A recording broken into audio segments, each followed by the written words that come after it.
Hi friends, ఎలా ఉన్నారు? నేను మీ దేవిని కుకింగ్ స్టైల్.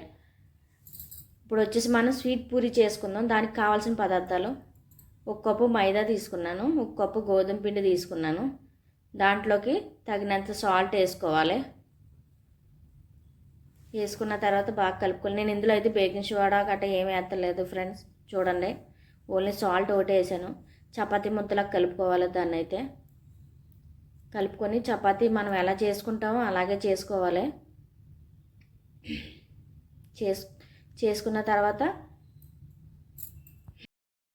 అన్ని చపాతీలు అయితే ఇలా చేసుకోవాలి ఫ్రెండ్స్. చేసుకున్న తర్వాత పక్కన పెట్టుకొని ఒకదాని మీద ఒకటి నెయ్యి రాసుకుంటా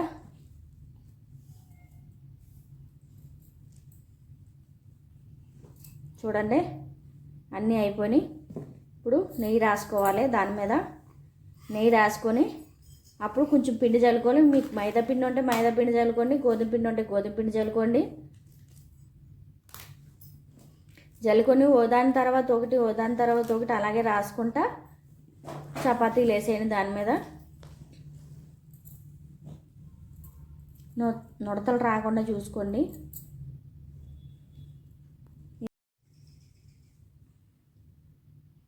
చూడండి ఫ్రెండ్స్, ఇప్పుడైతే వేసుకున్నాం మనం. అదైతే రోల్ చేసుకోవాలి.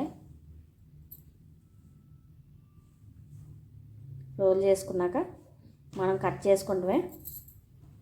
చూడండి ఫ్రెండ్స్, ఇలా రోల్ చేసుకుంటామే, కట్ చేసుకుంటామే. ఇప్పుడైతే చూడండి, నేను కట్ చేసే విధంగా కట్ చేసుకోవాలి.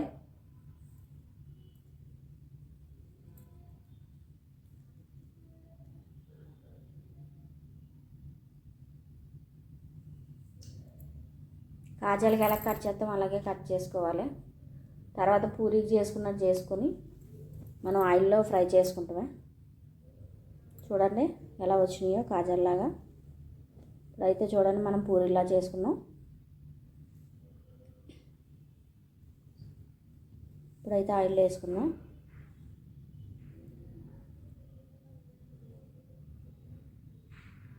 ఆయిల్లో బాగా వేగాలి. ఒక కప్పు పంచదార తీసుకున్నాను, ఒక కప్పు వాటర్ తీసుకున్నాను. దీన్ని అయితే పాకం వచ్చేదాకా మరిగించాలి. ఇప్పుడైతే పక్క తీసుకున్నాను పాకం వేసుకోవడానికి.